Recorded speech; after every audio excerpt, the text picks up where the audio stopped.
जय महामाया एस्ट्रो यांत्रिक चैनल पर आप लोगों का स्वागत है। आज हम पाठ संख्या 24 में ज्योतिष सरल के पाठ संख्या 24 में पहुंच चुके हैं।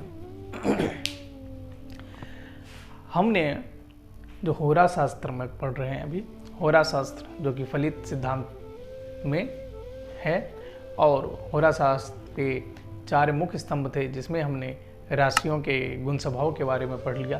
अब हम ग्रहों के गुण स्वभाव की ओर बढ़ चुके हैं। हमने ये लग्न स्पष्ट परिगणना निकाला था। अब हम मारक भाव के बारे में जानते हैं, हम कौन सा भाव शुभ फल देता है, कौन सा भाव अशुभ फल देता है। तो इसी चीज़ को क्रम में समझने के लिए ग्रहों के गुण परिचय को आज समझेंगे। हम आज से ग्रहों के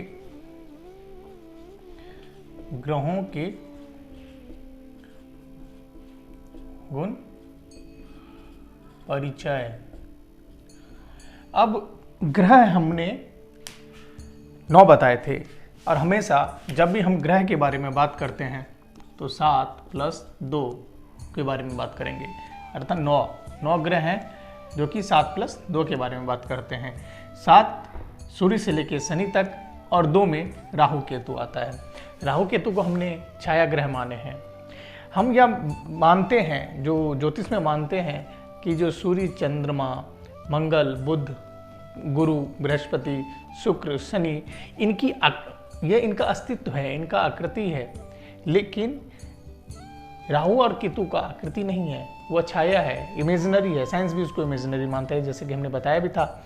और साइंस यहाँ पे, विज्ञान यहाँ पर सूर्य और चंद्रमा को सैटेलाइट मानता है पृथ्वी का, और सूर्य को तारा मानता है। लेकिन हम इन दोनों को ग्रह मानते हैं क्योंकि हम वहाँ पे भूकेंद्रीय पद्धति से गणित को फलित करते हैं। 9 ग्रहों में से सिर्फ ऐसे 2 ग्रह हैं, एक बृहस्पति देव गुरु और देवताओं के गुरु जिसको हम जीव भी कहते हैं, और एक शुक्र जो कि सदैव कह सकते हैं, प्रिंसिपल में सदैव शुभ फलदायक तत्व ही रखते हैं। इसमें कोई संशय नहीं रखना है कि यह अशुभ फल देंगे, ये सदैव शुभ फल देंगे। और क्या इसका मतलब यह है कि बाकी के जितने भी ग्रह बचे हैं कि वो अशुभ फल देंगे? अशुभ फल का मतलब यहाँ पे अशुभता नहीं है। ग्रह कभी भी अशुभ फल नहीं देते। उनका जो नेचर है, जो उनकी प्रकृति है, जो नैसर्गिकता है, वह 5 ग्रहों की वह क्रूरता है, यानी क्रूर संज्ञक के हैं, जिसके कारण वह क्रूरता के साथ व्यवहार करते हैं फल देने में। जैसे कि सूर्य हैं, मंगल,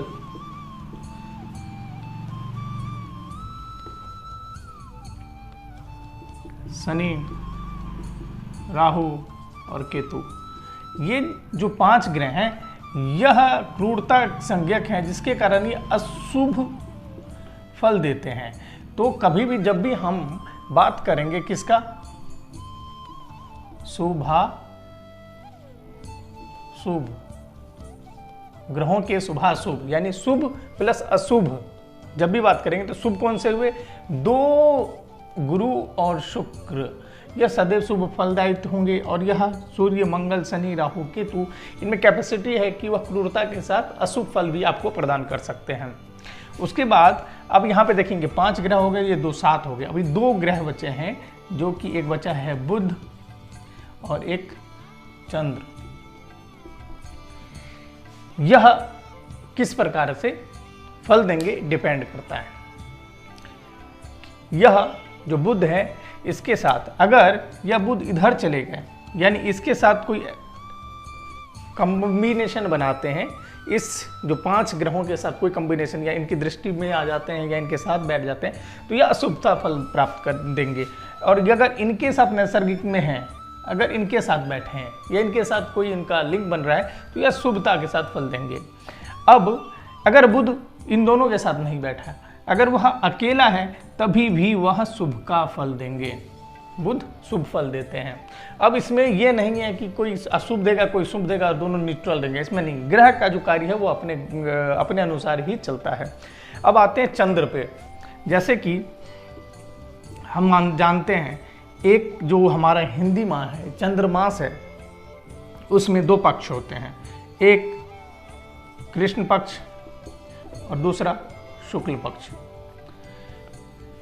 अब इसमें 1 से 14, उसके बाद अमावस्या, उसके बाद 1 से फिर 14, फिर पूर्णिमा, यह आता है। इसमें अब कृष्ण पक्ष और शुक्ल पक्ष का क्यों आवश्यकता है? या पंचांग में जब तिथि का चयन करते हैं या कोई मुहूर्त का निकालने में यूज करते हैं, या कई हमारे ऐसे तीज त्योहार होते हैं जिससे हमें कृष्ण पक्ष शुक्ल पक्ष से मास के थ्रू हमें उस पर विचार करते हैं।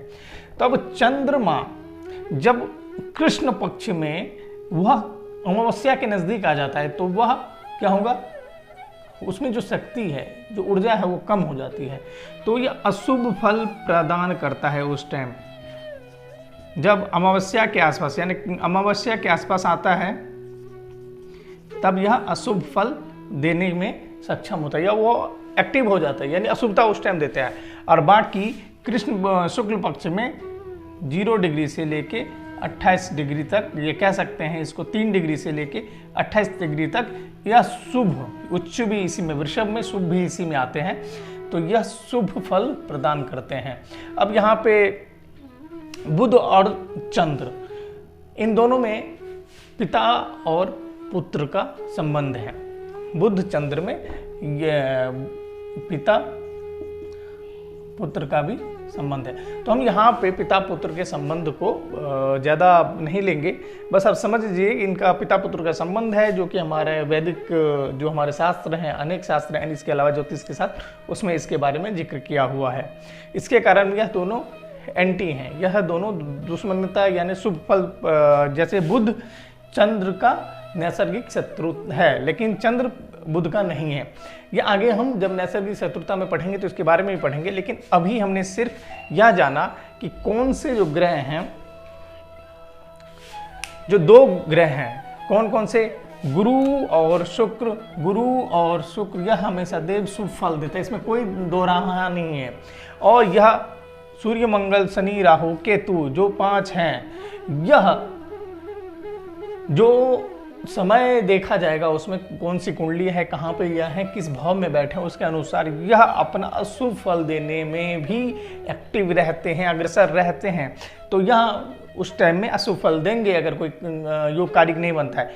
और बुध जो कि जिसके साथ रह गया वो रमता जोगी के साथ, जैसे कि इस क्रूर ग्रह के साथ रह गया तो वो क्रूरता के साथ फल देगा, और इस सौम्य ग्रह के साथ रह गए तो यह शुभ फल देंगे। अब हम अगर वैसे भी या गुरु और शुक्र विप्र वर्ण के आते हैं, यानी जो इनका वर्ण है, यानी कि इनकी जो वह विप्र है, ब्राह्मण वर्ण, ब्राह्मण। अभी इसकी जब आगे हम बात करेंगे कि कौन से वर्णात्मक विचार करेंगे तब ये जानेंगे इसमें। और बुध के बारे के बाद चंद्रमा बताएं आपको, यहाँ पर शुक्ल पक्ष में ये कितने डिग्री से फिर से आ जाएगा, 3 डिग्री से, यानी 28 डिग्री से 3 डिग्री तक ये अशुभ फल देगा। और यहाँ पे यही शुक्ल पक्ष में ये 3 डिग्री से लेके 28 डिग्री से लेके 3 डिग्री तक यह शुभ फल देगा। तो यह चीज को याद रखना चाहिए हमको कि कौन से ग्रह शुभ तत्व के होते हैं, कौन से अशुभ तत्व के लिए। अगर इसके संबंध में कोई भी प्रश्न हो तो आप मेरे को कमेंट बॉक्स में लिख सकते हैं, और आपको यही कहेंगे कि आप पाठ को आसानी से समझने के लिए या आगे समझने के लिए, ज्योतिष शास्त्र को और सरल ढंग से समझने के लिए आप पाठ को क्रम वाइज पढ़ते रहिए, और पसंद आए तो लाइक सब्सक्राइब अवश्य कीजिए। तब तक के लिए धन्यवाद।